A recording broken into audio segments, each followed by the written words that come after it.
Laura Turner Seidel, and John Seidel.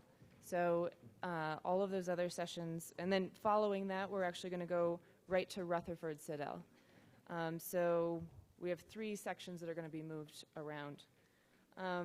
Up next, we have Changing the World One Trip at a Time, How Local Sustainable Tourism Saves Wildlife and Protects Habitat Belonging to the World. Jeffrey Kent is CEO of Abercrombie & Kent Group. He works with the world's most exclusive luxury adventure travel experiences. And as the chair of the World Travel and Tourism Council, he led integration of sustainable tourism practices. He currently serves on the Leadership Council of the UN Sustainable Development Solutions Network. Jeffrey, thank you. Is it okay? Here, I believe.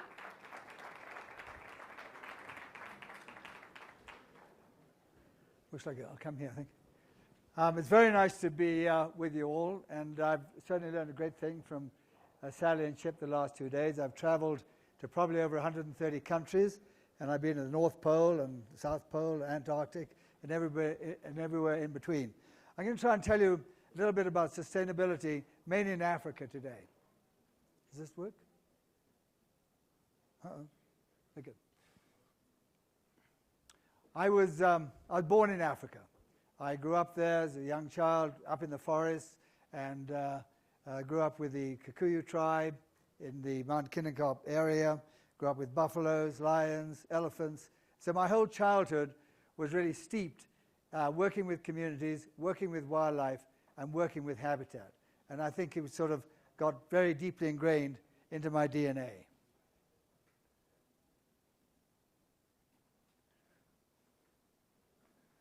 I founded Abercrombie & Kent with my parents in 1962. We made up the name Abercrombie & Kent. Abercrombie & Kent sounded very posh and very grand. There's no Abercrombie. AB put us top of the alphabet. Sounded great to have a partner like that. And even to this day, I get messages all my people do that, oh, please tell everybody we're great friends of the Abercrombies. Kents don't really matter here.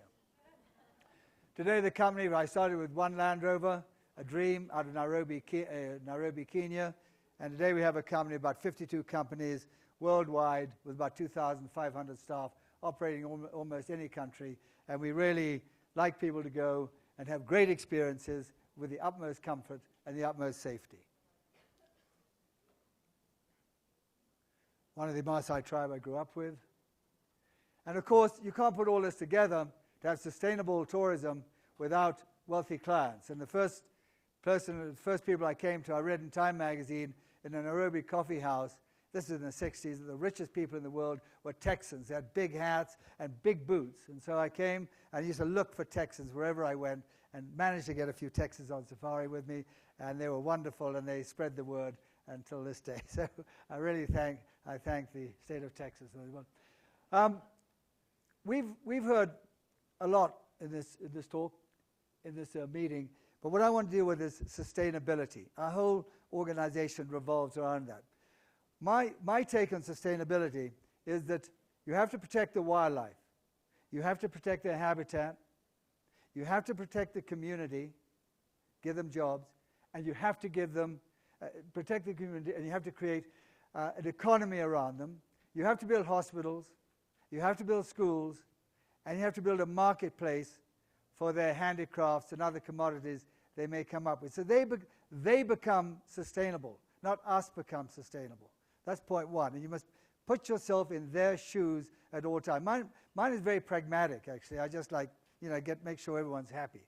And then, as I led the World Travel and Tourism Council, founder member, I led it as chairman for 6 years, spent my whole life visiting presidents of countries, including the president of this country, explaining to them the importance of travel and tourism as an industry.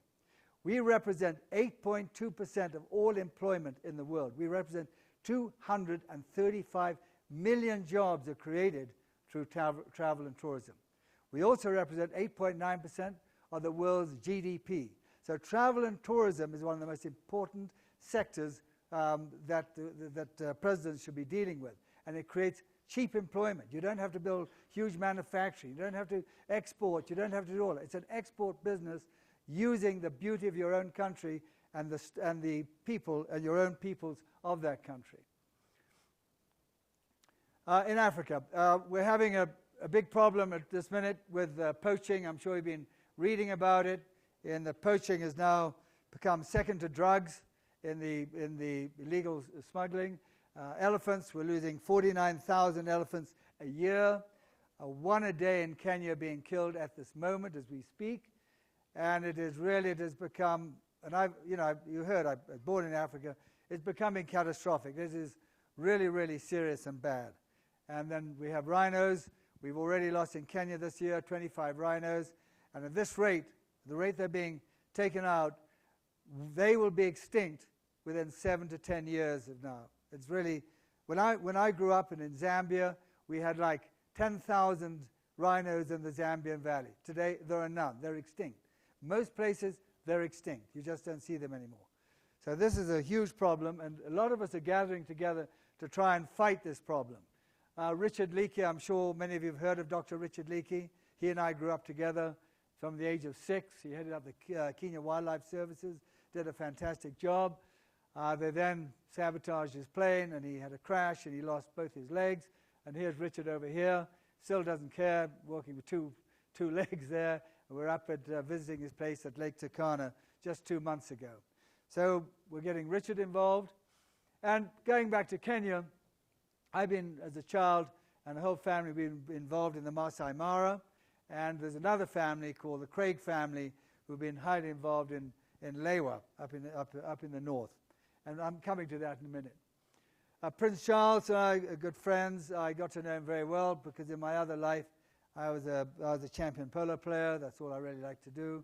And I won the US Open twice, but I got to know Prince Charles very well. And he is somebody who wakes up every day worrying about this planet. He probably knows more about this planet than most people in this room. I've got 10 minutes. I better move on. Rhinos, this is Lewa Downs. And Ian Craig. Ian Craig is from there, and he's put together this organization called Stop Ivory. He's formed a great area with the Gravy zebra living up in the north, and he again has brought all the pastoralists together. He creates tourism through lodges. He's trained the Maasai and the Samburu to actually become game rangers. Going to the Masai Mara, that's my sister Anne, and Taylor, if you don't know, she gives her whole life to animals. Here she is with snares, spends her whole life trying to protect elephants. And we also have done a big organization in the Masai Mara called Friends of Conservation, started in 1982. And when the rhinos were down to 7, we spent well over $1 million and brought them from 7 to 43. And today we built schools, hospitals, everything else. I want to move straight along. Botswana, this is Seretse Khama. Went with his helicopter. We built lodges, 12 lodges throughout Botswana. With the concept, you work with the state, you work with the private industry, myself, and you work with the councils. Everything is very, very sustainable. These are the lodges we build. We actually build them out of 130,000 aluminum cans we pick up. We build them out of Mapani poles, cement, everything. These are the people we train locally. So everything is done around the communities. But what I want to do is get on to the gorillas. This is my most important thing, all right? And probably the best thing I've ever done in my life. Years ago, I grew up with gorillas as a child, myself and Alan Root, long before Diane Fossey ever found a gorilla, incidentally. Alan Root and myself were fooling around, and I was in Keziburg and he was elsewhere. And so I always knew where the gorillas lived. And in Uganda, President Museveni was going to come to power, all right? And I knew the gorillas lived in this area called Bwindi, which is just next door. And gorillas, they weigh 485 pounds. The females are half the size. They're probably one of the nearest to us in our DNA after bonobos. And they're fascinating and wonderful, wonderful creatures. So I saw President Museveni. I said, listen, when you come to power, I want you to do me a favor. We will take the impenetrable forest of Bwindi and we'll make it into a national park. I will build a lodge there and I'll bring wealthy tourists there. I will pay for the habituation of the early gorillas because none of them were habituated. We did all that. I'm going to speed it up. I know. So we did all that. He formed a national park. I built a park. I built a lodge. We habituated the gorillas. And then this is me just about 3 months ago. with a male gorilla in Bwindi. You can now see them within 1 to 3 hours. You spend about an hour with them, and anybody who hasn't done it, you should do it. Let's talk about the economics of this. Abercrombie & Kent alone brings $1 million of tourist money direct to the community. They charge $650 a license. So this is bringing in, with all, we've now habituated 7 troops. And so they're getting about $7 million into this area in cash terms, going to the community, not to the government. Let's move along. We built, these are the tourists who come in. So we've now habituated, or have in the area, 340 gorillas. There are only 800 gorillas left in the world today. So just from my idea, I've got 5 minutes, I have saved half the gorillas left in the world through that one idea.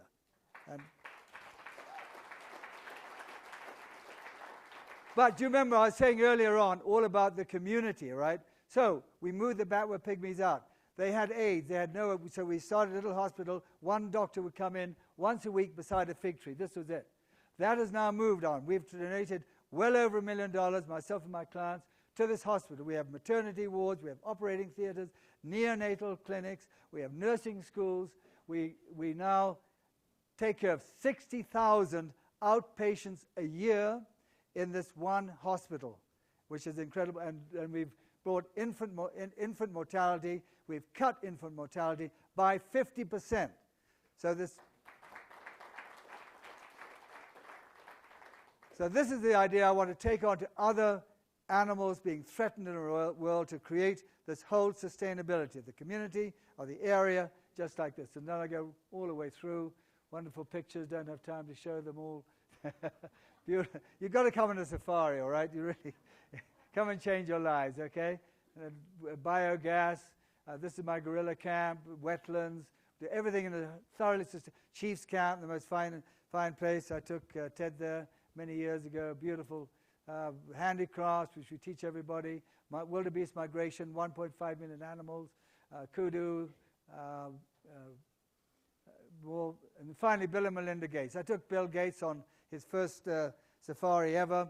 And as a result of that visit to Africa, you know, he's supported it through the $30 billion raised and has done wonderful things, as has Ted Turner and many other wonderful people who've come to Africa, fallen in love with Africa, and like me, have become passionate about it and trying to do something about it. So I want to thank you, Ted, thank Bill Gates, thank Melinda. They do a fantastic job. And that's it. Come to Africa.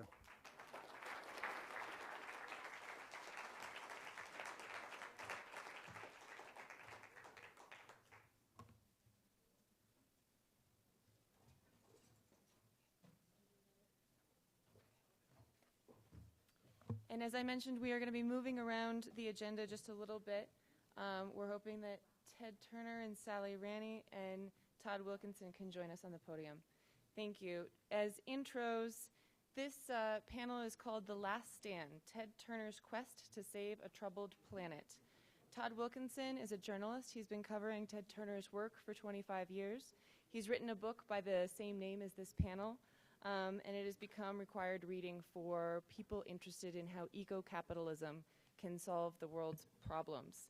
Ted Turner and Sally Ranney need almost no introduction, except that Ted Turner is the founder of CNN and one of the most influential philanthropists in the world. He owns more private land than anyone else in the United States and also owns 55,000 bison. He's been both Man of the Year and Man of the Century. Sally Ranney, in addition to her work at Our Day, which we all appreciate, has been doing influential natural resource conservation work for decades. Please welcome the group to the stage.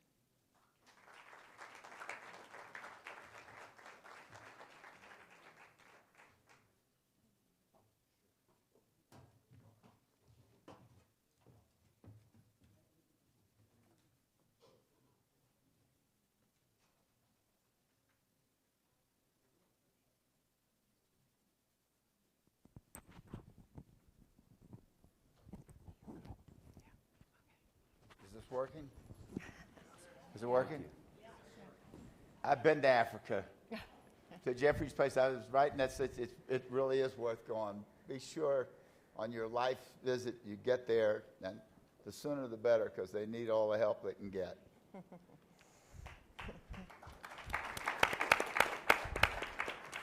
It's just incredible. Well, this is a real privilege because of who Ted is, and also because Todd has worked with Ted on writing a really incredible book called The Last Stand, Ted Turner's Quest to Help Save a Troubled Planet. And I really encourage you to read this. And the reason is because Ted is unique in that all of the properties that he has restored them to their original ecological function. And that's not an easy job. It's taken him 20, 30 years on some of these properties. And his focus, his dedication has been unrivaled by anybody that I've come across in the conservation movement as a private landowner. His philanthropy is also unparalleled, with $1 billion to the UN and another 600, 700 million to all different kinds of efforts for the environment and for nuclear disarmament. He also has the only privately funded endangered species fund. I'm not sure if that's in the world, but I know it's definitely so in the world. It's definitely so in America, and Ted says the world, and he would know. And Todd has been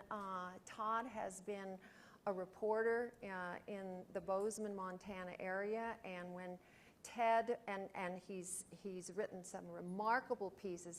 He's primarily looked at conservation and related issues for 25 years, and he started tracking Ted, if you will, when Ted first bought the Flying D Ranch in Montana, because there was a lot of pushback. You know, here's this wealthy guy, what's he going to do? He wants to do what? Bison? Everybody were, they were cattle operators. So there was a lot of pushback. But Todd, knowing what it takes to move these, to reclaim these ecosystems, was very interested. So he started interviewing Ted, and over the course of 20 years, they became good friends. And Todd, I don't think actually anybody else could have written this book except Todd, because of the deep, deep history he has with Ted. So with that, I'm going to leave this conversation mostly to these two.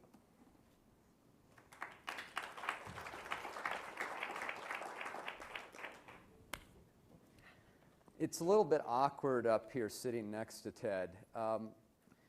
People ask me often, why did I write this book? The reason is I wanted to write an unprecedented book about a person whose body of work as an eco-capitalist is unprecedented. And that's not my opinion. It comes from people like Mikhail Gorbachev and the late Richard Holbrooke and Kofi Annan and Tim Wirth and others who look at Ted as, there's the better known notion of Ted as the technology disruptor in media. But what he accomplished in media is small in comparison to what he's done into this arc of eco-philanthropy. And what he does, besides being a disruptor, besides defying people who say that you can't do these things, you can't restore bison, you can't create a 24-hour news network, you can't stand up and call for the end of nuclear weapons, you can't give $1 billion to the UN. All of these things have a coherence and a continuity that when you look at them, they come together. And I think what's important in thinking about Ted Turner at this conference is that everybody in the room, TR the Fourth and Tom Steyer and everybody else has spoken about the need to look beyond traditional boundaries and to make connections and to defy the status quo. And I think Ted has done that brilliantly, and I wanted to write a book that really provides a handhold for how we think about eco-capitalism moving forward, because if we don't bring the business community in, it's going to be a lost cause. So.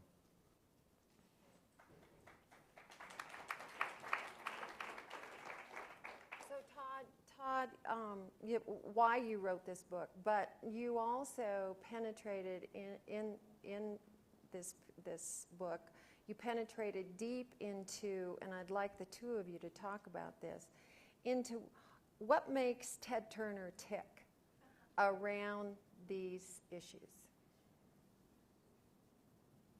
Gee, I don't know. It just seemed like it was the right thing to do. I've been, all my life, whenever I saw people doing something stupid, I said, we don't need to be stupid, we need to be smart. That's what, if we're going to be saved, we're going to have to save ourselves, first of all. At least I believe that. And if we're going to save ourselves, we've got to quit doing dumb things and start doing the smart things. And this group is doing the smart things. We're doing it right here. But not enough of us are doing the smart things. So those of us who have made the change and are doing the smart things need to continue to figure out in meetings like this what we can do to bring the rest of the people along. And I really believe it can be done. I think basically that we're more good than bad. And there was a song that was written that played on the radio when I was a young man, and it was a little girl's voice singing, and she said, if you take all the good in the world and subtract all the hate and the pain, there'd still be some love left over. And that's what gives us hope. I mean, it went on from there. I don't remember the rest of it, but at any rate, that's what gives us hope. And meetings like this are just wonderful for me because it gives me hope to go back tomorrow and kick ass. I mean.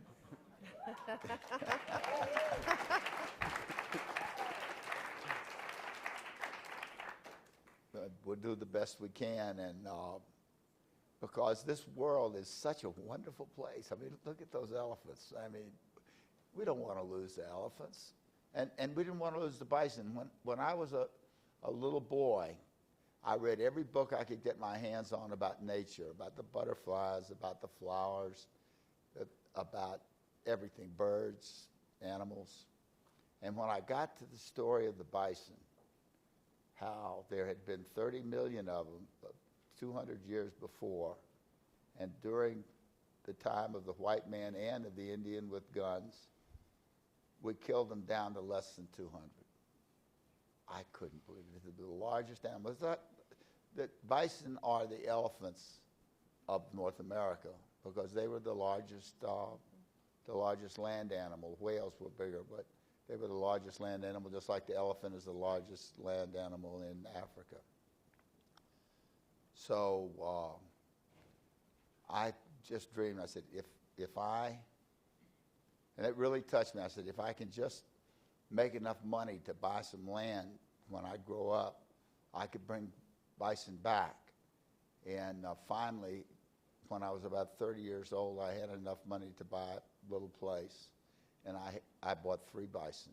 I had 1 bull and 2 cows. And in the spring, and there was a little farmhouse on the property, and I built the pen, which was about 10 acres, for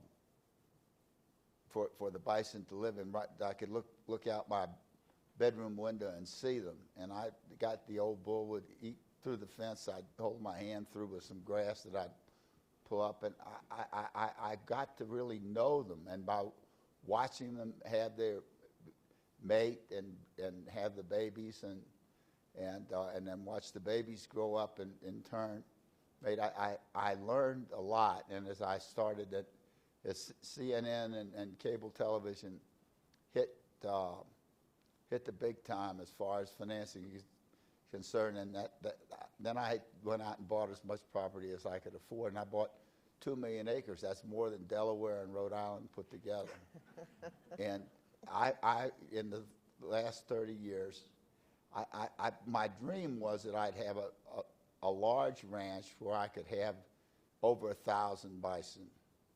And we blew through that really quickly. And I bought the cheapest land you can buy that was good grazing land, like in Aspen. I don't have a house in Aspen. My house is on an acre of land that is 1 acre for $200. And the fact I bought one ranch for $350,000 acre ranch for $35 an acre. That was the least expensive. You compare that to prices here, you know, you could buy $350,000 ranch for what you can buy a small house here in Aspen. But I also have a lot of privacy out there too. Anyway, so but I got to over 50,000 bison. I think we got about 51,000 now. We had 55,000 a couple of years ago, but the drought made us cut back because there wasn't enough rain to make the grass fall. And we think that that's being caused by global climate change too. I mean, climate change is everywhere. Anyway, the droughts, you know, some places it's raining too hard, other places it's not raining at all. It really, and it's hard to tell for sure what.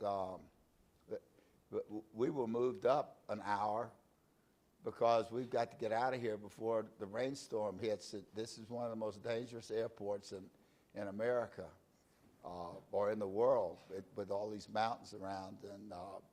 And so they moved us up. I was looking forward to having lunch. So we're not even going to have lunch, for Christ's sake. And that's because of global warming.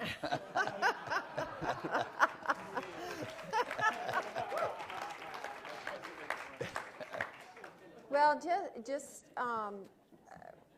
knowing want it. Ted Thank for you. the last several years, I've watched his thinking change over time, but his basic principles never have changed. But the bumper stickers are really a clue as to how his thinking has expanded. His first bumper sticker was "I break for butterflies." His second one was "Save the humans." His third one, which he just put out last year, is "Save everything."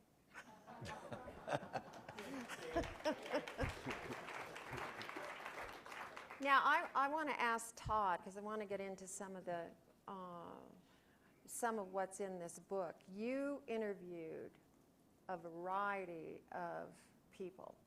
And tell us a little bit, and maybe the two of you can have a conversation about some of the people that have inspired Ted and what you found out in your search worldwide for individuals that have had a close relationship with Ted in all of his different arenas. This is the other thing about Ted Turner, is that he is accomplished. He's a multidimensional man, human, in that he's excelled in sailing, he's excelled in philanthropy, he's excelled in ranching, he's excelled in bringing back species. And when you go to his birthday parties, it's unbelievable how many sectors are represented, because he's been in so many different places and excelled and had an impact. So take it from there.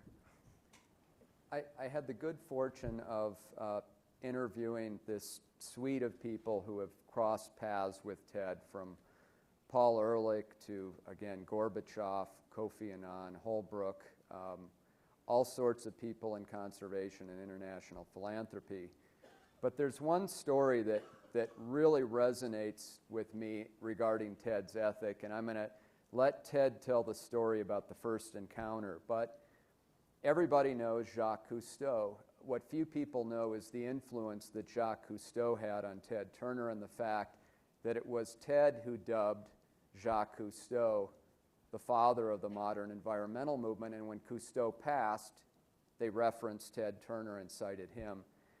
But one thing that moves, I've had the good fortune of going to a lot of college campuses and before business groups, is this story about what happened to Cousteau over the arc of his life. Jean-Michel Cousteau, who is exactly the same chronological age as Ted, and a dear friend of Ted's, tells the story of how Jacques became cynical and despondent at the end of his life. He had given up.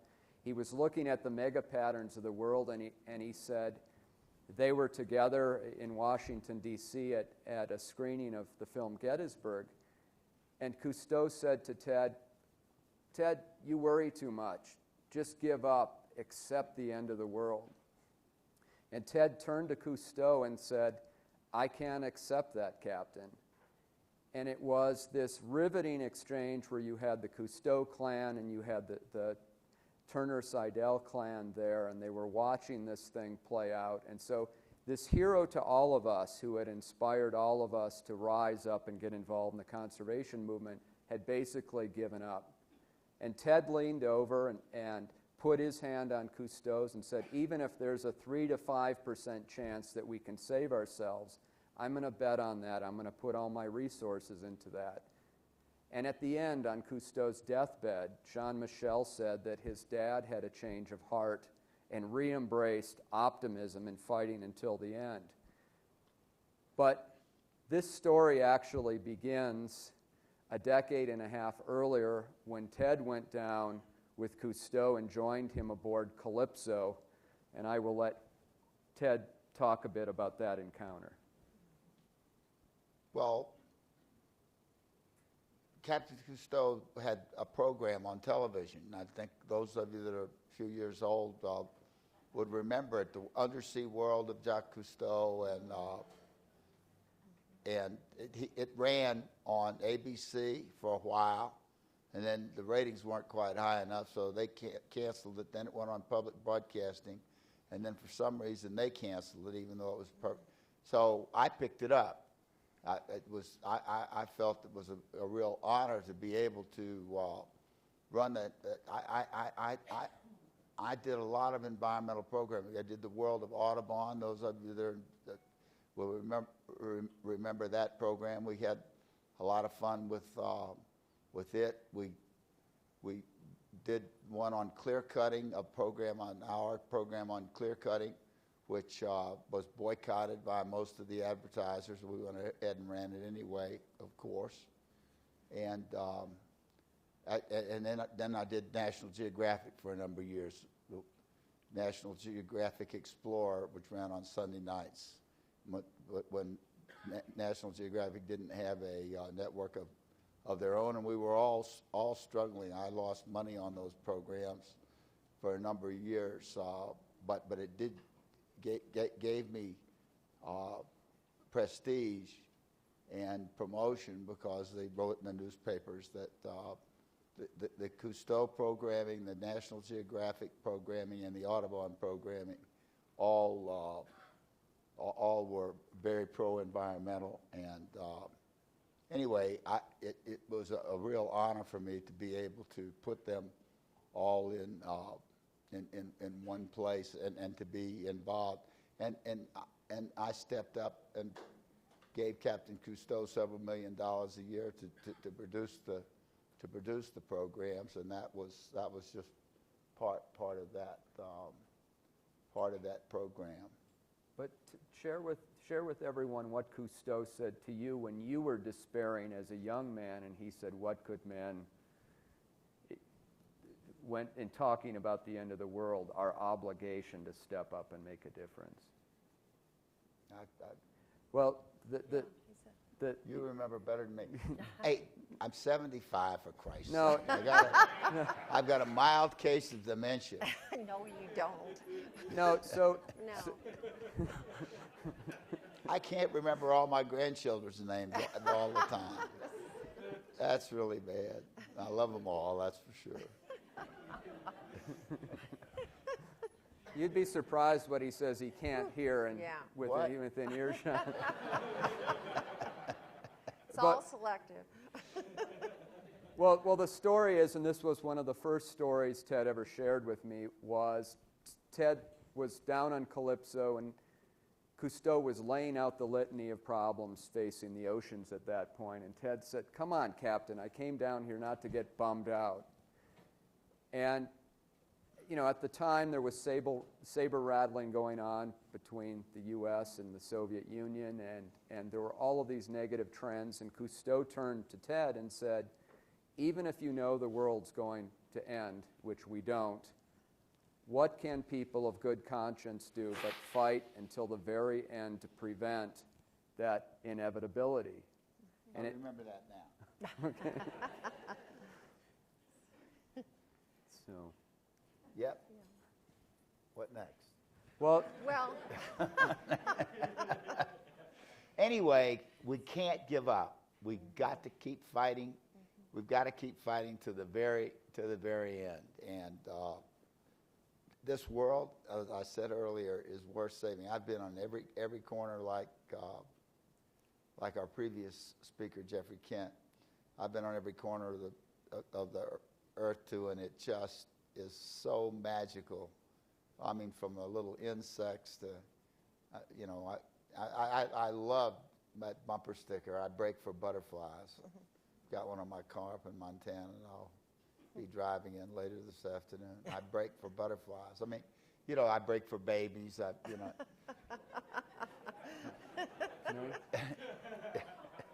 When I'm going through, let me tell you, because I've been everywhere in the world. If you like butterflies, there's a waterfall, Iguazu, between Brazil and Uruguay and Paraguay, I think. Argentina. yeah. See. There are more butterflies there than any place in the world. There are just the whole place is just it's you know it's in the on the equator, so it's just a lot of rain, so there's flowers year round, so that butterflies have lots to eat. And just to driving in from the airport to the hotel, you'd see 1,000 butterflies. I mean, it is really worth going to. I think I'm going to get in the tourist business. In fact, I am in the tourist business. I've got a little spa down in Truth or Consequences, New Mexico, and I'm going to do ecotourism on my two ranches and try and get the people to stay in my spa. They won't have to if they want to. But it's got supposedly the best water in the world, you know, spring water, warm, hot springs. In fact, Truth or Consequences used to be named Hot Springs because it has so much good water. But anyway, it got named after a radio show, Truth or Consequences, and there was some transfer of assets that went along with that. Anyway, but you can come. It's called Sierra Grande. If you want to really have a good time, come to New Mexico in the winter. And that's a silent auction item, by the way. I'm not going to let that pass. And it's out on the silent auction desk out there. And I've been there, and I have to tell you, it's fabulous. It's small. It's intimate. It has people from Europe come all the way to this spa. It has indigenous mud baths and treatments that you can get. Plus, in that package, you get to go to Ted's Armendariz Ranch, which has the second largest bat cave in North America, plus a whole variety of other species. And also you get to go to the Ladder Ranch, which is fabulous. So if you don't bid on that, I don't get it. I don't get it. It's fabulous. And it's for four people for, I think, 3 nights and 4 days. And the minimum bid is $2,500. So, sorry, I had to do an advertisement. So, anyway, we have a lot of fun. We work with different things because I kind of reached the point where I bought 15 ranches, and I had a lot of money tied up. And one thing about me, I didn't hang on to the money. I mean, and let me give you that UN Foundation gift of $1 billion. That was a real $1 billion. In fact, it's $950 million that I've paid off. I still have $50 million more to pay off this fall. And I've got it already in a separate account and everything. But that is really a lot of money, I can tell you. 'Cause it took me and then I gave another $600 million away to all the environmental organizations and different. I almost every one of them, certainly the national ones, have received money from me at one time or another. Anyway, it's really fun as long as you have some left. You know, we've got Tom Steyer here telling us, you know, he's putting up $50 million which is, you know, that's a sizable amount. Or is it $500 million? No, 50 million. 500 million is getting up there. 50 million. And $1 billion is nobody has ever, but that's the only $1 billion gift that's ever been made in the history of the world, in one place at one time.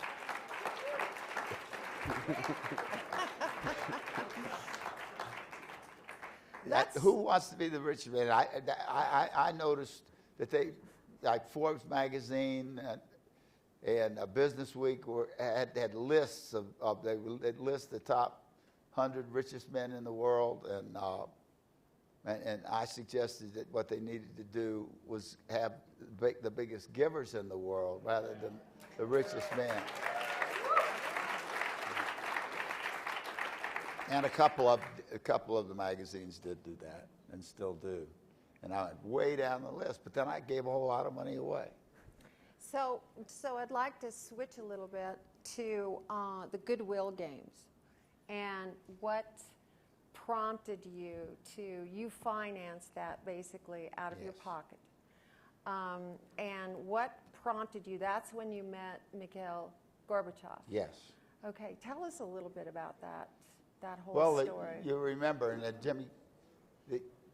Jimmy Carter didn't do it himself, but Russia had invaded Afghanistan. Of course, we invaded it a few years later, of course. Everybody invades Afghanistan and just regrets the living daylights out of it. I mean, whatever happened? Was the news media doing a good job? Before a month ago, I never heard of ISIS. Has anybody here heard of ISIS before a month ago? No, not one of us. And now all of a sudden there's an army bigger than ours, you know, and much more dangerous. And what's more, they hate Christians. They hate them so bad they're just killing every Christian they can get their hands on. They kill them. You know, that's pretty scary. And I should never have sold CNN. I agree with that. Anyway, where was I? Goodwill Games. Oh, the Goodwill Games. Well, we withdrew from the Olympics of 19, I think it was it 76? Anyway, we 80. And then the Russians boycotted the LA Games 4 years later in 84, right? And first of all, I've been to Russia quite a bit, so for most people. How many people here have been to Russia? Pretty good. But not many people go there, and not many people tour. And we don't have regular contact with Russians. How many people in here have a Russian citizen who's a good friend? Wow. It's only about 15 out of 100. So we don't have enough contact with them. And I was thinking, and with the double Olympics, and the next Olympics were scheduled for South Korea, which Russia didn't even recognize. South Korea is an ally of the United States. North Korea is ally of Russia. So I said, we're going to have another boycott. We'll never even, the little bit of contact that we had during the Olympic Games, when our athletes got together and it was televised all over the world. So I said, we got to do something. So I had this idea that we'd start another set of games and see if we could get the Russians to agree to come and the Americans to agree to come, and we'd make a big deal out of, and we'd invite the rest of the world too, the top athletes of the rest from the other countries. Like the first Goodwill Games, we had North Korea had sent a team, and they didn't go to all the Olympics either. So anyway, I went over and I had to talk 3 Russian agencies. This was back when it was the Soviet Union. We hadn't, the Cold War was still going on. The Berlin Wall had not fallen. And I had to talk to the government and get the government to go behind it. And I just was representing myself and my little Turner Broadcasting with the UHF station in Atlanta.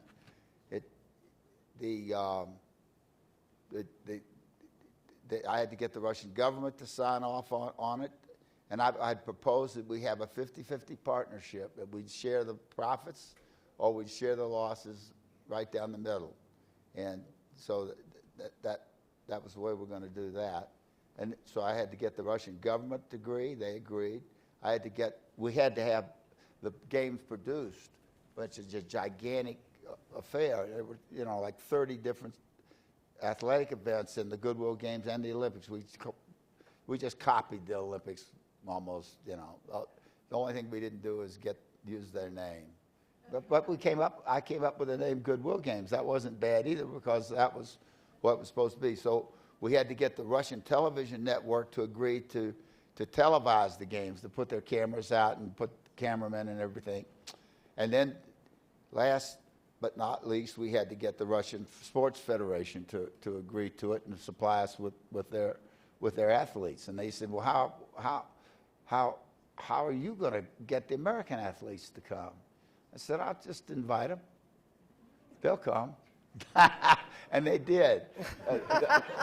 Only about 6 boxers were not allowed to come. They were members of the United States Armed Forces, and President Reagan, he wasn't too hot on it, and he wouldn't let the boxers off to go box in the Olympics. We got other boxers. We, dug some up on the in the alleyways. Anyhow, so that's how we did it. And the first one lost about $80 million, and I paid half of it to Turner Broadcasting, which was my company at that time. And off we went, and we begrudgingly got support from the U.S. Olympic Committee, but once they got involved, then they felt good about it. It was really, and we had four other Olympic Winter Goodwill Games and 1 Summer Goodwill Game, so we had 6 games over 20 years, and then after I merged with Time Warner, they canceled it. First thing, they canceled the Goodwill Games. And now here we are with the Russians, threatening each other and boycotting each other. During those 20 years, we had the best relations. That's when the Berlin Wall fell, the Cold War came to an end. Okay, I'd like to ask Todd, what was the most interesting part of this book, the most interesting investigation around Ted's life and his legacy? There are several, a couple of which that I think have application here is that Ted dismisses this notion that's often trotted out there by the right, that economic prosperity must necessarily come at expense of the environment. And Ted, on all of his ranches, has shown that that is not the case. The other thing is the way he's embraced the triple bottom line. You have Lester Brown, who talks about it, and Paul Hawken, who has spoken about it. But Ted is probably the only one who's done it at scale in this country and in the world. And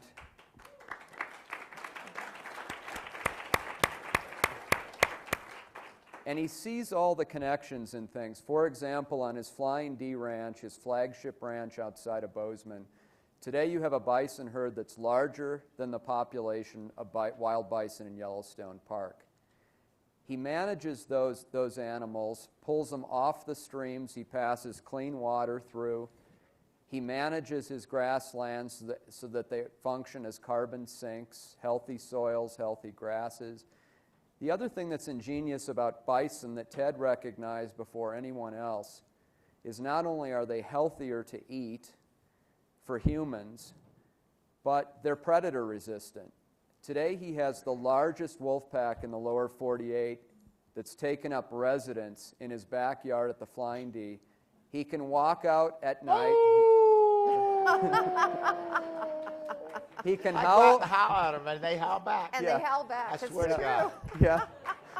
I had Richard Branson on my porch. We went out looking for him.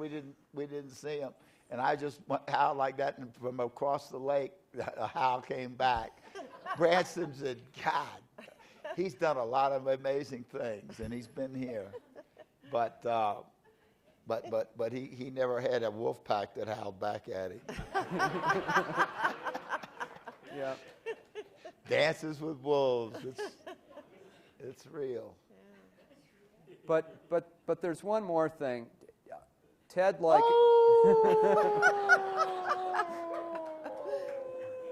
There you go. That's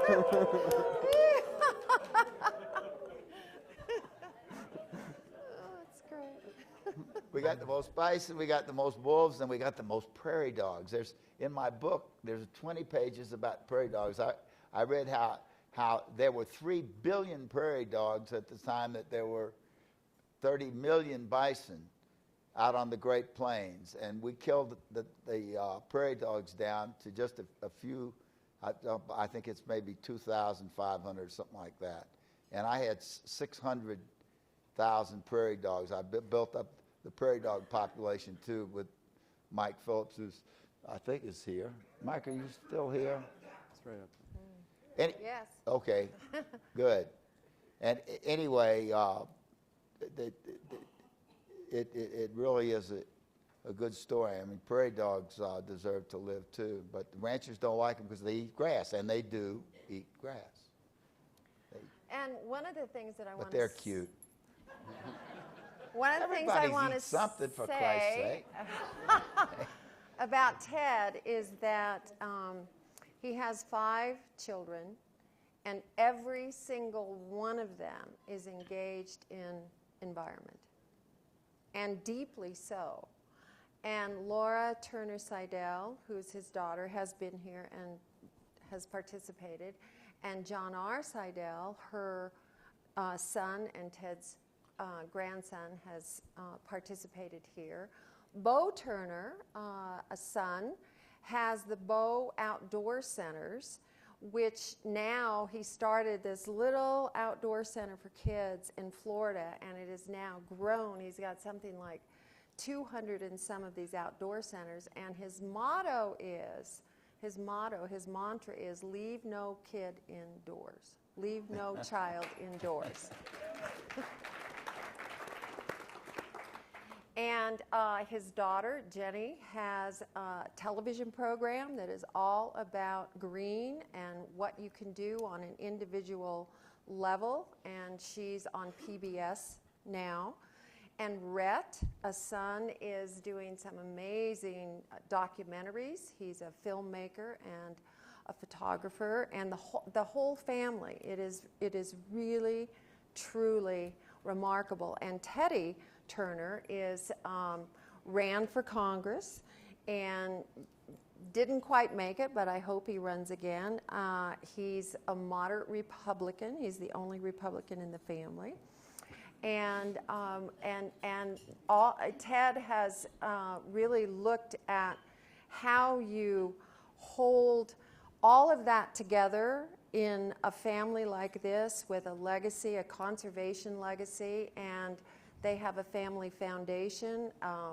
All the kids invest together, and the legacy of this family is truly amazing, and it's remarkable, and many other families look to the Turner family to see how this is done. So with that, I would like to introduce Laura Seidel and John R. Seidel, and I'm going to leave the stage, and this is a family conversation.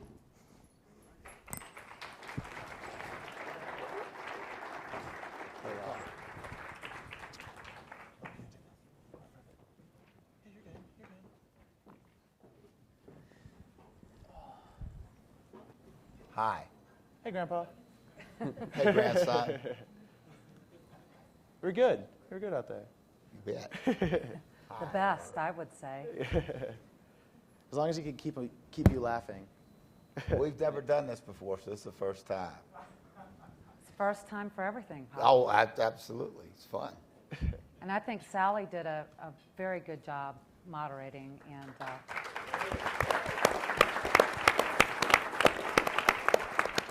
also talking about my siblings and their accomplishments.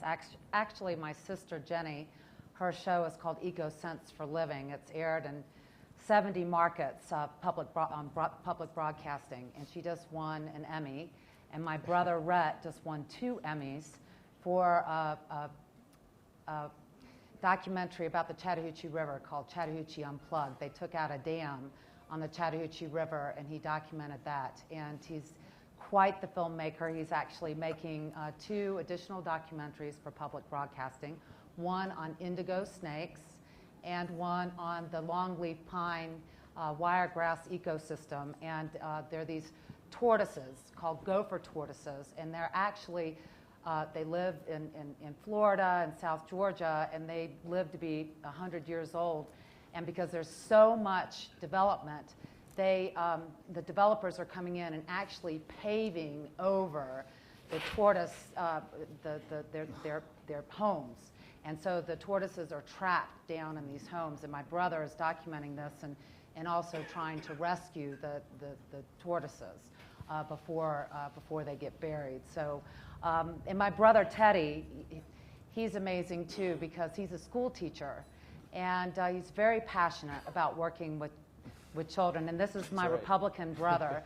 And every summer, you know, he gets his time off in the summer, and he has this boat, this ship, a wooden ship, and he takes at-risk youth out on the ocean to learn about biology and to learn about being good stewards of the ocean. He's a great sailor too, but he turned in the sailboat basically for the school teaching position, and he teaches economics. But I just wanted to throw that in. I mean, they really are remarkable, and Dad has certainly inspired us all the way along. And I guess, Todd, you're supposed to be asking questions, and we have a certain amount of time before I know Dad has to leave. So why don't you start? Well, one thing I want to say to preface some questions is at this conference, too, we're all talking about things that last, that are important that last. We're talking ultimately about how we can think beyond intergenerations, or think beyond generations intergenerationally. And if we do good deeds and they end in one generation, what good are they? And what you have as an example here with the Turner family is the family foundation model has worked well. And I think the lesson is that you can either be incredibly privileged or you can have lesser means. But what they do is they get together and they talk about decisions with the resources that they have, which is something that all of us can do. It's something that's inspired my own family, because the 2 resources we have are monetary and time. And you can get together and figure out how to harness those things, so when we hear Ted Roosevelt and Tom Steyer and others talking about how we can engage, that's an immediate way to engage, and I think the Turner clan, again, personifies that. So I'd like to just start with a question for John R. and Laura, and that is, what kind of influence has Ted Turner had on shaping your ethic that you pursue for pursuing conservation? I would say that he's had an impact on millions of people around the globe. But what he did for his children is he really got us out in nature. I'm sure you've heard of nature deficit disorder, Last Child in the Woods, Richard Louv. Americans spend 90% of their time indoors, and kids are in front of a screen 8 to 10 hours a day, which is just mind-blowing. So if kids don't have the opportunity to get out in nature, then how can they learn to respect it and understand it and love and care for it? So that was a very important thing that Dad gave all his children and now his grandchildren. He takes us on an environmental retreat every year. We've been to Africa, we've been to Hawaii, went to Yellowstone this year.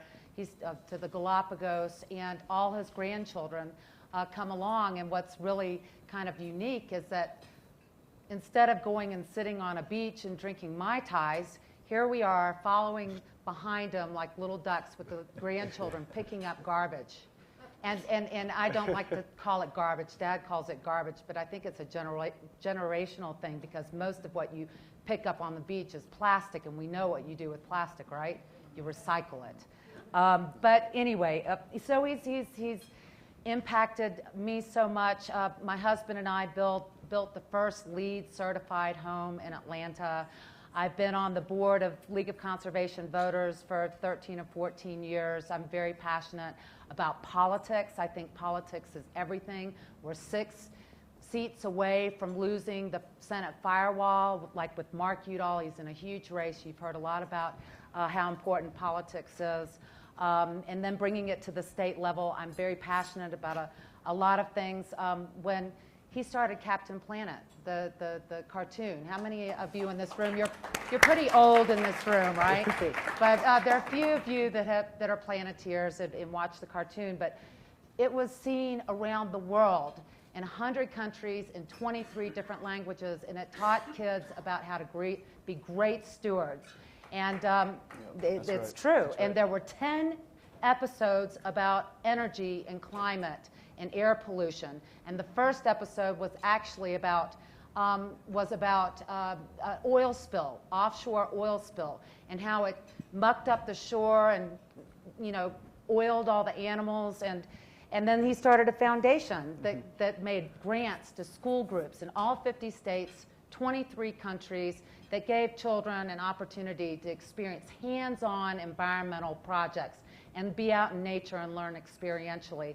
And after 23 years, the millionth child has been directly funded, and there have been 7 million children impacted, restoring wetlands and river systems, helping endangered species, working through technology to solve problems. There's been Lahutton cutthroat trout reintroduction programs for little kids who grow the fry in the classroom and then go and take them out to the stream and release them. And 2 grantees that just to the presentation we saw before on what's going on in Africa with endangered species. These 2 kids, through social media, went and reached 10,000 children around the world, and they received these letters and personally handed them over to the president of South Africa. Their foundation was a recipient of Captain Planet funds. And, engaging youth, and I've just taken over this whole thing, but engaging youth is like one of the most important things that we can do. And he's set it was his brainchild, and I encourage you to go watch the Captain Planet episodes. They're still out there on Boomerang, they're online, and if you're a Planeteer, join the Planeteer movement on Facebook. It's 600,000 youth strong. They're millennials. These kids that grew up in the 90s watching it, they've infiltrated every business sector, and they're moving up and making decisions, and they have a conservation and an environmental ethic, and they're going to change the world. Absolutely. And just to expand on that real quick before I say how much of an influence Grandpa's been in my life, social media is just, it's not going to be all Kim Kardashian and cat videos. It's going to be the way, and it is the way for many students around the United States and youth to connect to one another with issues that truly, truly matter, that you're truly passionate about, that really adds towards that 3 to 5% chance that Grandpa's given it, even though I think it's a little bit higher than that now. Could be. I think so. Talking with all these smart people around this, I think it's a lot higher than a 5% chance. Absolutely. And so Grandpa's been my Captain Planet. He embodies everything. And so whenever I make a decision, I say, not what Captain Planet would do in this situation, it's what would Grandpa do? And I mean, I've had such great role models from my parents and from my entire family, and it all started with my grandfather on this side making the right decision. Maybe not always the most popular, maybe not always the best rated. Some people might even berate him for it. But at the end of the day, he's a hero to not just me, but his legacy is going to last to not just me, not to just my not to just my cousins, but to millions and millions of children, and around the planet, and to youth, and your spirit, your commitment to the planet and to the human survival and to everything, save everything, is much appreciated. Thanks, Grandpa. Thank you.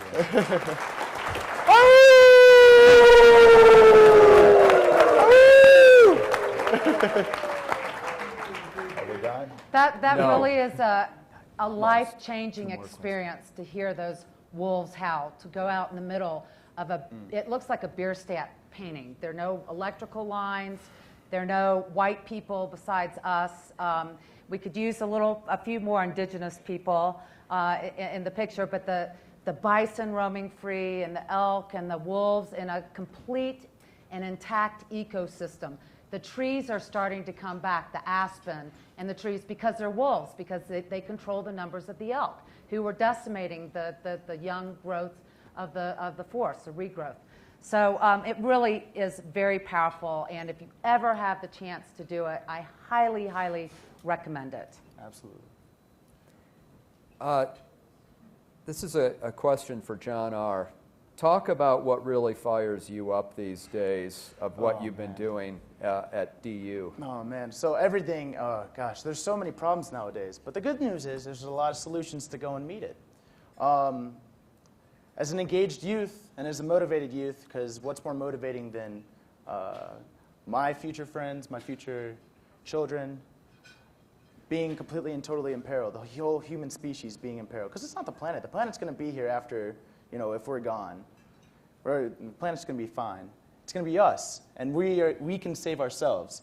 So Grandpa taking a lead, especially in energy, that's what fires me up. That's what I want to do when I get out of college, is I want to, as Turner Renewable Energy has worked with Southern Company as a partner, you hug the people who wouldn't be leaning towards renewables. But now I'm going to be working for them for the last month in the renewable energy sector.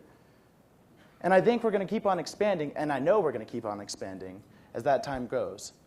And when you can't raise bison, when you have to take 4,000 bison out of the herd, in places like New Mexico that have experienced multiple years of drought, I think it's up to 10 years now, what's going to replace it? And yes, ecotourism is going to be a very big part of the innovative way we make revenue from the ranches, so we can keep them in permanent conservation.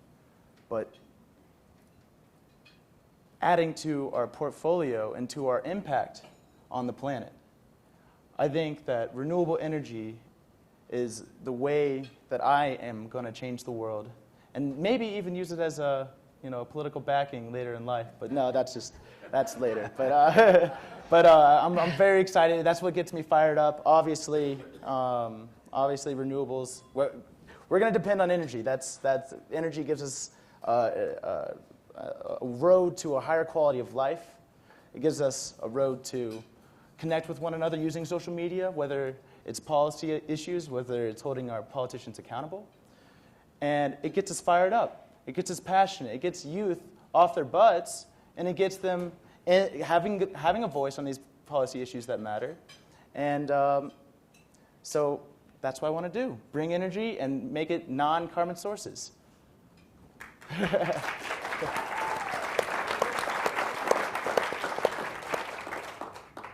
This is a question for both Laura and Ted, and a little side note. When you're working on a book with Ted Turner, he never disappoints you in providing great fodder. He said, and what's important for this meeting is, he was quoted as saying, if you were in charge of the world, you would not allow men to serve in public office for a century. Men. Men. Men. Be okay for women too. Right. Women, I think, would cut the military budget down and put the money into health care and education where it would do more good. Absolutely.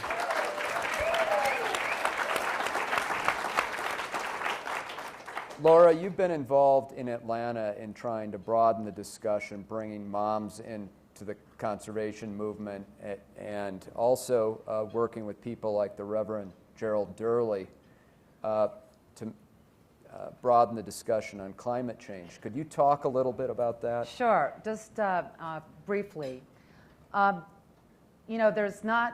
This room is not diverse, right? There's a big gap. Atlanta happens to be the mecca of the civil rights movement. And they're used to, with the civil rights movement, being part of the headlights. They don't like being the taillights. So it was about back in 2005 when Al Gore featured his film, An Inconvenient Truth. There was another film called The Great Warming. And they premiered at the same time. And in Atlanta, we actually invited faith-based clergy, a lot of them African American, to witness this film. And ever since then, we had several faith-based leaders, African American, make commitments to because it became for them the moral issue of their time. Protecting the least of these, protecting children, is absolutely critical. And ever since then, Dr. Gerald Durley has been on the road. He's been working with the Southern Alliance for Clean Energy, Obama's Climate Action Plan, and other nonprofits about traveling around the globe, writing stories, talking about how green, renewable energy is absolutely critical, because we are actually putting the poor and the children in harm's way. They're the ones that are paying with their lives and their health. And so he really has ramped it up. John Lewis, our ninth-time congressman in Georgia, says that the environmental movement is the next great global movement, and that it's the evolution of the civil and human rights movement. And he's out on the road talking about this. Reverend Warnock, who is the head pastor at Martin Luther King's church, Ebenezer Baptist Church, hosted something on the front steps of the church for 1,000 people. It was a press conference around Obama's Climate Action Plan. And so you see the community really rallying. And as far as moms go, moms are worried about their kids because they're just flat out sick. There are high rates of asthma, childhood cancer, ADHD, obesity, diabetes, you name it, it's escalating around the country. And up every year, year on year, even autism. And where is that coming from? It's the chemicals in our air, our land, our water, our food, and the products that we use. And moms are learning about this. Environmental Working Group, if you haven't been to their website, ewg.org, are actually forcing companies to voluntarily change the ingredients in their products because they're toxic. For instance, Johnson & Johnson's baby products, a year ago, they took the formaldehyde out. It takes 26 seconds for what you put on your skin to go directly into your bloodstream. And I see the please end sign. But, I started an organization called Mothers and Others for Clean Air. We've got all the healthcare institutions, the public health institutions, the child advocacy institutions, the American Lung Association, the PTA, Physicians for Social Responsibility, and we made the connection between all these public health officials and dirty outdoor air and how it was poisoning our kids. And you know who's been supporting the clean power plan with the EPA, that the carbon emission reductions that the EPA is proposing? The American Lung Association. It has to be about health. When you saw the media panel yesterday, Jennifer Rigby from the Weather Channel said, well, our watchers, our audience doesn't want to see anything about climate change. Well, if you make it about kids' health, all of a sudden, you're going to have a lot of people tuning in because it affects their health and affects their children's health. So, you know, that's another thing that we're doing. And then Katie Kirk, you have to see her new film called Fed Up. And it's all about how we're making our kids sick and how our public schools in this country, 80% of them have contracts with soda companies, 50% of them have contracts with fast food. We are making our kids sick. And moms are getting into schools and saying, we are fed up and this isn't going to work anymore. And gardens in schools are absolutely critical, because kids will eat healthy food if and when they grow it themselves. It's very empowering. They get over fear of eating vegetables, fear of bugs, germs, and dirt, nature. So it's even the teachers get over their fear of it.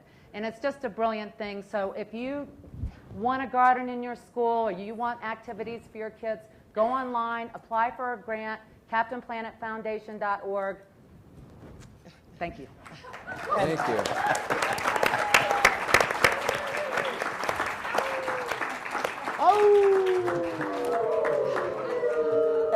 And just to quote Grandpa real quick one more time, the next fortunes are going to be made in renewable energy. So let's get Grandpa back in the game, and let's get renewable energy going back in this family, and let's get back to the top. We're gonna buy back CNN. Let's do this, right? And the Braves. And the Braves. Okay. All right. So you can see why when somebody asks Ted what is his greatest accomplishment, you know what he says? His family. And so this is why we want to present the Turner family, all of those who aren't here as well as those who are here, because they all have the same energy and the same passion. The legacy, the AREI Legacy Award.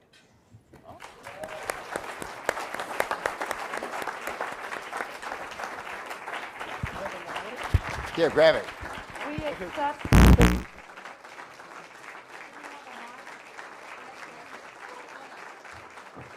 We accept this award on behalf of the entire Turner clan.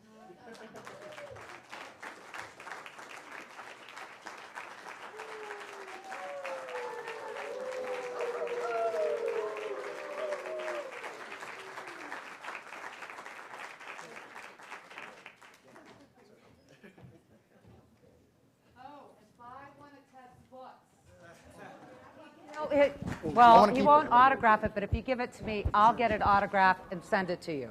Thank you. Great job. Moving on, you guys, we're going to hear next from Rutherford Seidel. He's the chair of the Conservation Fund. We know that we are off schedule, but please stay put and we'll do lunch afterwards. We're going to hear about local initiatives for a better built environment. Rutherford Seidel is chair of the board of the School of Ecology at the University of Georgia and a founder or board member of 11 other organizations that are working on issues around sustainability and leadership. Thank you. Great. Now, how do I do the? Okay. Hey guys, how you doing?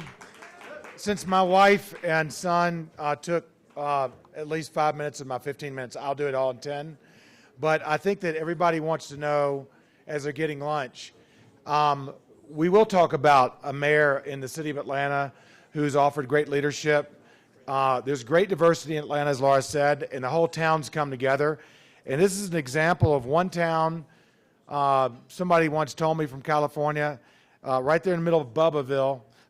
And I said, Bubbaville, what's that? And they said, well, that's what we all think of y'all in California because we're so progressive. And I'd say, okay, that kind of got me to step up and be ready for a challenge. So in Atlanta, I said, what can we do to help?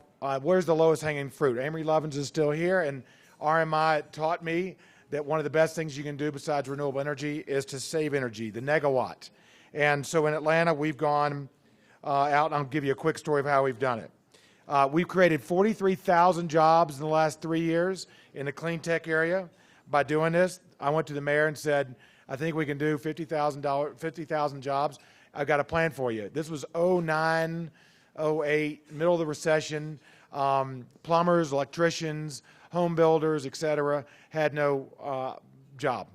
And it was pretty bleak in Atlanta. We're a community that's built around new homes, and we have lots of big buildings. So what we did was, I got the idea first from Laura talked about our house. We did that house in 06. It became one of the first LEED certified house in the country. I said, this is not that hard. It's to put solar on top, better insulation, all the things that RMI does. South Face in Atlanta also taught me, and we can do it. And then I bought the Atlanta Hawks from Ted with a couple of other friends of mine, and I said, why don't we do we're not winning the championship, so why don't we be the first arena in the world to be the most energy efficient? And I went and got my engineers in the basement, and I said, we can beat Miami and all these other teams and be the world's first. David Stern said we probably wouldn't make it. We won by 1 day against Miami, by the way. And my engineers are my heroes. So we're putting a megawatt of solar energy with Georgia Power on that building over the next 12 months. This is Ted's building. If you look to the left, you'll see the solar panel. That's the first solar panel parking lot where we charge our electric cars up. And you'll hear me later tell you that Atlanta is the #1 electric car market for the Nissan Leaf in America. We don't have quite enough money to be the #1 for the Tesla, but there's lots of folks that are buying some type of electric car. And the important thing is Ted's employees can charge it up while they're at work with solar power. And that whole building and the restaurant, that's the #1 Ted's Montana Grill when you're in Atlanta, another plug for them. And so Ted was able to reduce, and our litmus test when we joined the Better Buildings Challenge was to go back to 09. That's the national thing, and say, okay, what can we do from 09 as a standard? All cities joined. It was first LA and another city. And so Ted's building is 28% less energy used since 09 and 15% less water. And they're going to beat all those records because they've got some secret sauce that they're going to implement over the next couple of years and be a shining example for Atlanta and what we can do.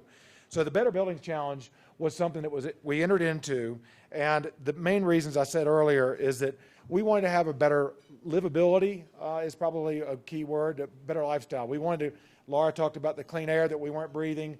We also were spending a lot of our money, and just think about this as a concept. You spend a lot of your money on utilities. Taxes and utilities sort of come with the territory of life. And whether you're a renter or whether you own property, you're going to have to pay utilities, or you can live out on the street, but you better move out of Aspen and go somewhere where it's warmer. And so the utility bills are not adding really to the community. Just think about it. If you have a charity, you have a hospital, you have a business, wouldn't you like to have a little bit of that money back to run your mission or to grow your business? And so that's really what the concept was. And that was the first idea I went to the mayor and talked to him about. He instantly got it. And he said, hey, I want to lead. And when the Clinton Global Initiative launched in November of 11, he stood there with the mayor from Los Angeles and Seattle, and I kept saying, we're going to beat Seattle and Portland because they're always mentioned as the most sustainable city. And it drives me bananas that Atlanta, or really no city in the South, has ever been mentioned that way. So we started something called the Power to Change. We engaged the local community, reduced energy and water consumption by at least 20%. That's our goal. We've achieved that goal in many places, and I'll go through some of those. One thing to make sure you note is that we in Atlanta said we're going to do water also, not just energy, because water is about 40% of your water bill is electricity. And it's really important that you remember that. So the mayor said, we're broke, we don't have any money, we can't pay for this, we're trying to do everything. So we went around and we got all of these folks, and many more actually at this point, to donate time and money and energy. And I want to, Tim Worth's here, and when Tim Worth was running the UN Foundation, Reed Detchen, who ran Energy Futures Coalition, came to Atlanta and really seeded this idea in my conference room and got this thing going, and we're running this thing across the country. And so, Tim, thank you for your leadership on that and at the UN Foundation. And now Kathy Calvin at the UN Foundation is with Reed's help. We're taking it to other cities. So it's amazing we got all these people. I just want to point out a few of them. Georgia Power. Now, you would think, you've heard a lot of things about Georgia Power. I want to say they have not interfered. In fact, they've really encouraged us. And, we are talking about using less power. So far, so good. I'll be back to report if there's a change. And the mayor who runs the water utility, same thing. And we've reduced the amount of water we use. I think the idea is that we can grow our city, but we don't have infinite water, and so we have to make sure that we use that water for future development, growth, prosperity, greater ecosystem, and a greater livability. So I'm moving a little quick. We started off with a goal of 2 million. We're down to, we then blew through 25 million square feet. We're actually blowing through the 70 million square feet as I'm standing here. We have 200 buildings. These are all private buildings mostly signed up. And these are my friends and neighbors and other people who own these buildings. And a lot of them are not greenies, but they do love to save a buck. And when I explained to them how much money they could save by changing, in some of the buildings you'll see 1,000 toilets. It was significant dollars. I mean, we're talking about tens of thousands of dollars, if not millions of dollars. Depends on what period of time you're doing that over. So far, the whole portfolio of 70 million square feet, our energy savings 8% and water savings 10%. Don't think that's a bad figure, because a third of those are just signing up right now. This is an evolution. You saw Ted's building already is sort of completed, and I'll show you some other buildings. Here's a building. This is the RMI of the South. 58% less water. They are already pretty energy efficient, but 82% less water, that's unbelievable. And they do it with all kinds of ingenious things like a green roof you'll see there, and they're experimenting with different tiles. And they are a place that people can come to if they're building a house or they're building a building and say, how do these technologies really work? Bank of America building, let's go the opposite. That's only a few blocks away from the building I just showed you. And this is a pretty amazing figure too, 1.3 million square feet. They're projected to save 50% in water and 25% in energy. That's going to be a big project. Same thing with the Fox Theater, our iconic theater in Atlanta, where Gone with the Wind, lots of things were premiered there, and they're projected to save 13% and 20% water challenge this year. This is this year. That next year it'll be more and more. We're not stopping. We can keep going. And this is a very prideful. It was almost torn down, and we ended up keeping it, restoring it, and now more money will go into not operations, but go into that mission and that charity. Okay, so these are, I'm not going to go through all of them, but these are just a list of the buildings that have already exceeded the 20%. We do a good job of honoring them, and it's very important that that list grows and grows and grows. But, you know, the first picture I showed you, a lot of the downtown skyline is either LEED certified, high efficiency, high water building, or it's going to be one of these buildings that's entered. It's so good now that when a tenant comes to Atlanta, if they don't have the big banner down there that says this is a high efficiency building, they want to move on and find the other building next door and look at it. So now it's become sort of peer pressured. Some of our challenges, we're trying to pass PACE, which is a way to fund these things. It increases the taxes. It's also tracking the successes, data collection. These are some of the normal problems that we're working on, but I don't want to say it's a bowl of cherries. We are working hard to make sure we keep up with the metrics so I can come here and report honestly and truthfully around the country of what we're doing, and we can tell other cities how it's done.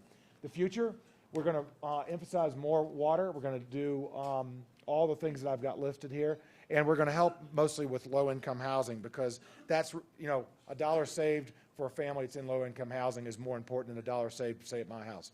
Okay, I got 1 minute, and I'm just going to real quickly talk about what the mayor has done. This is the city of Atlanta, 76 municipal buildings, first to complete a Better Buildings Challenge building. It was our Civic Center on the left. We've done fire stations. We've done the airport. You can see we've got 44 million gallons. That's actually 50. This is an old slide that has been saved so far at the largest airport in the world, and we're going to go to 100. Their goal is to go to 100 million gallons of water saved, as I talked about earlier. The progress that we're making and the real result, and I think what we're really excited about, is you see the utility bill, 63 million is our utility bill in 2012. It's down to 54. How about that for constituents that are paying taxes? So if we get that bill, if we get that number down, the mayor is not only already a hero, but he's going to continue to be a hero. So the bottom line is, you'll see a list of 10 mayors I wanted to put in the right-hand side. These mayors are mayors in cities that are doing this program. It's very important that you get your mayors in your hamlet, your town, and you do these things and get your governors to sign up for this. I won't go through them all if you want to see me afterwards. These are all the accomplishments. These are some of the news clippings. These are a lot of the first that I've gone over throughout this presentation, and it's all up to us. We have the power to change. Thank you.